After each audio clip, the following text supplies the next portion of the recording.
بسم اللہ الرحمن الرحیم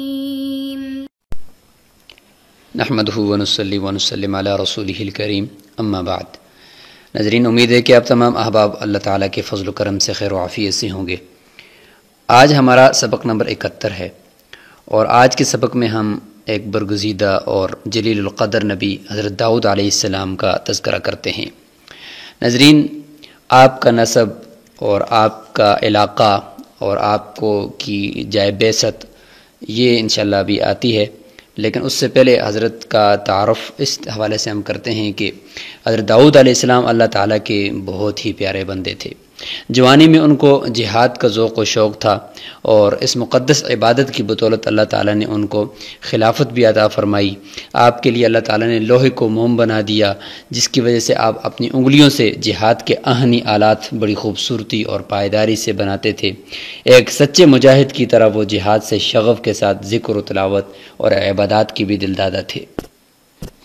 اللہ تعالیٰ نے آپ کو اتنا نوازا کہ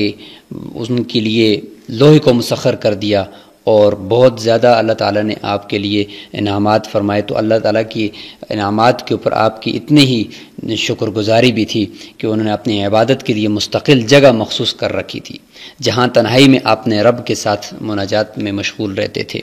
وہ جب زبور کی تلاوت کرتے اور ذکر کرتے تو انسانوں پر تو ان کی آواز کی اثر انگیزی ہوتی ہی تھی،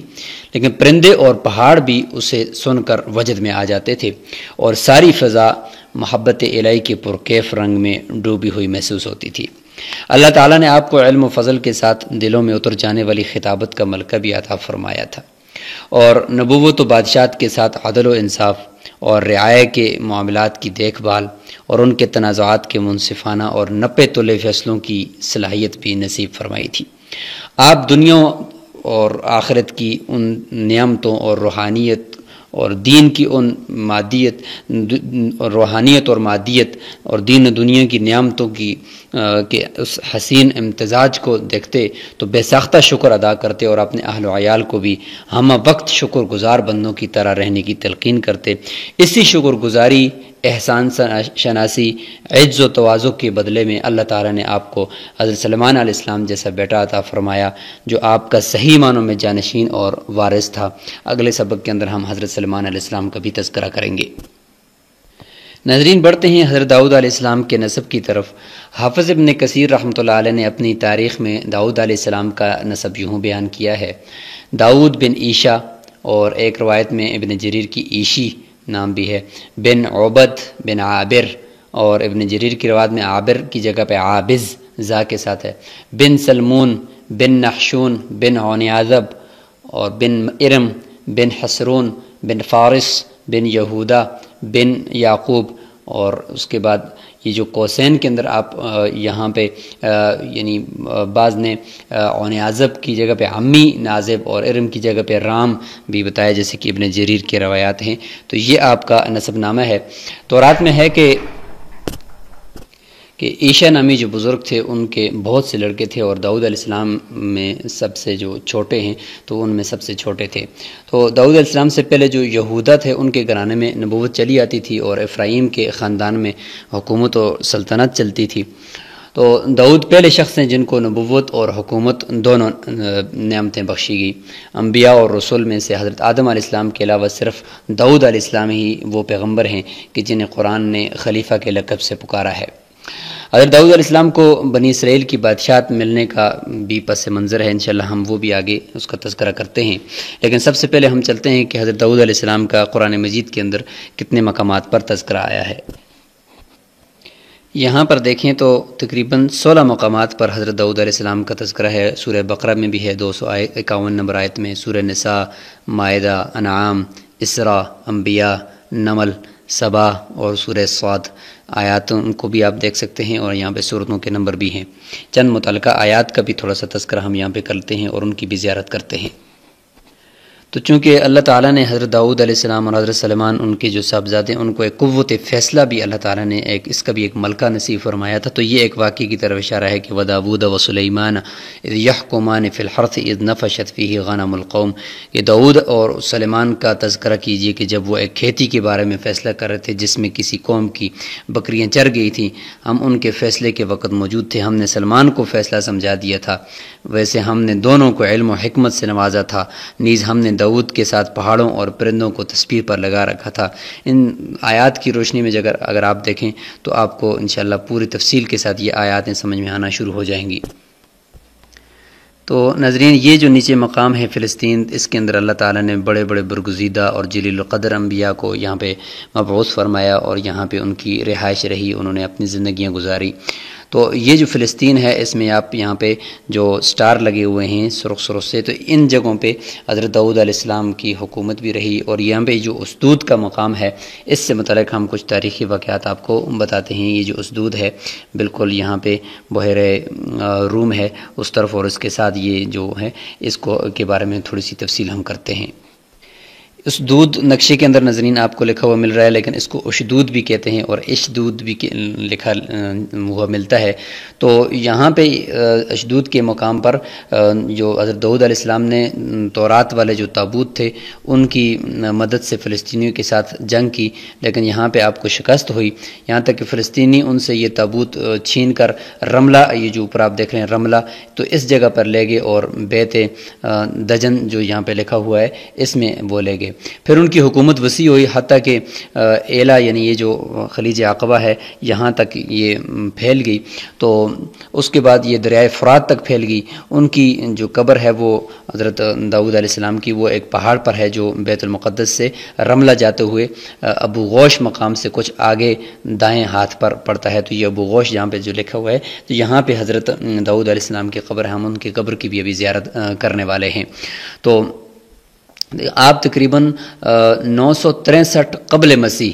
میں فوت ہوئے تھے۔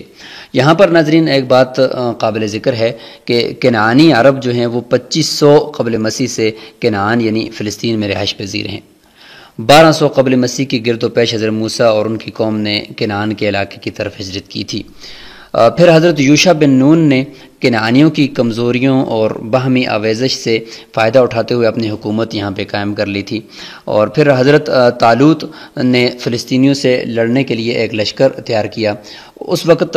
فلسطینیوں کی جو قیادت ہے وہ جالوت کے ہاتھ میں تھی، تو چلتے وقت حضرت طالوت نے اپنے لشکر کو دریائے اردن سے پانی پینے سے روک دیا تھا۔ تو یہاں پہ یہ دیکھیں، یہ اوپر یہ دریائے اردن ہے، تو یہاں سے پانی پینے سے روک دیا تھا، لیکن سب نے ڈٹ کر پانی پیا۔ صرف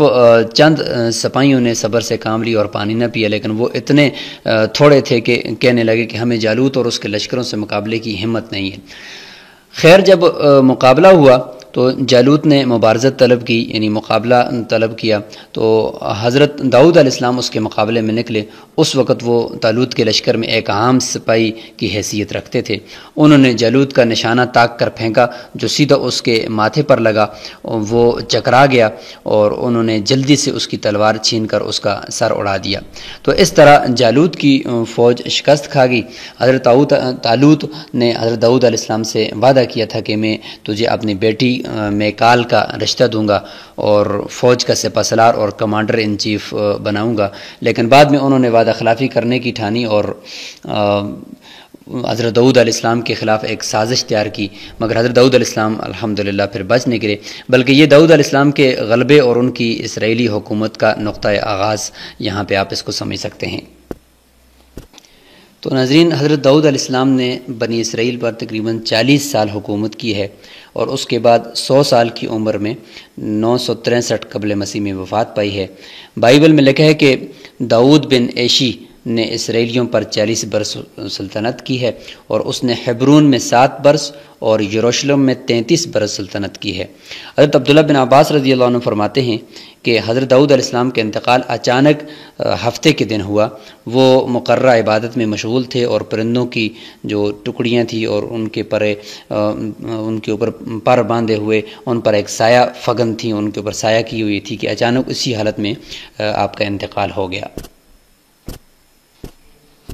یہ ابی غوش کے مقام پر بیت المقدس سے رملہ کو اگر جائیں تو ابو غوش کے بعد دائیں طرف حضرت داؤد علیہ السلام کی یہ قبر ہے۔ ابو غوش بیت المقدس سے تقریباً 5 کلومیٹر دور ہے، اور بائبل کے مطابق حضرت داؤد علیہ السلام شہر داؤد میں دفن ہوئے ہیں، لیکن یہ بات کا زیادہ تحقیقی ہے کہ ابی غوش کے اس مقام پر یہ آپ کی قبر یہاں پہ ملتی ہے۔ تو یہ کچھ مقامات ہیں تل ابیب جو ابھی موجودہ ہے، اور پرانا اس کا نام ابھی ہم نے بیت دجن جو پڑھا تھا، یہاں پہ یہ اس کی موجودہ یہ شہروں کی یہ تصویریں ہیں۔ اور اسی جگہ پر یہ اشدود نامی یہ علاقہ ہے جہاں پہ جنگ ہوئی تھی، اور جالوت اور طالوت اور حضرت داؤد علیہ السلام ان کی یہ جو مشہور جنگ کا بھی تذکرہ ہوا تو یہاں پر ہوئی تھی، تو یہ بھی اسی جگہ کی ہی یہ تصاویر ہیں۔ تو ناظرین، آج ہم نے مختصر تذکرہ حضرت داؤد علیہ السلام کا کیا اور ان کی کچھ تاریخ بیان کی۔ اللہ تعالیٰ نے آپ کو ایسے زریں بنانے کا بھی فن دیا تھا، اور آپ ایک بہت بڑے معمار بھی تھے، تو اللہ تعالیٰ نے جتنی بھی نعمتیں دیں آپ نے خوب اچھے طریقے سے اس کا شکر ادا کیا۔ تو آج ہم نے آپ کے سامنے حضرت داؤد علیہ السلام کا مختصر تذکرہ کیا ہے، تو انشاءاللہ اگلے سبق کے اندر، سبق نمبر 72 کے اندر، ہم آپ کے صاحبزادے حضرت سلیمان علیہ السلام کی حکومت، ان کی بادشاہت اور ان کے اوپر کیے جانے والے انعامات کا تذکرہ کریں گے۔ السلام علیکم ورحمۃ اللہ وبرکاتہ۔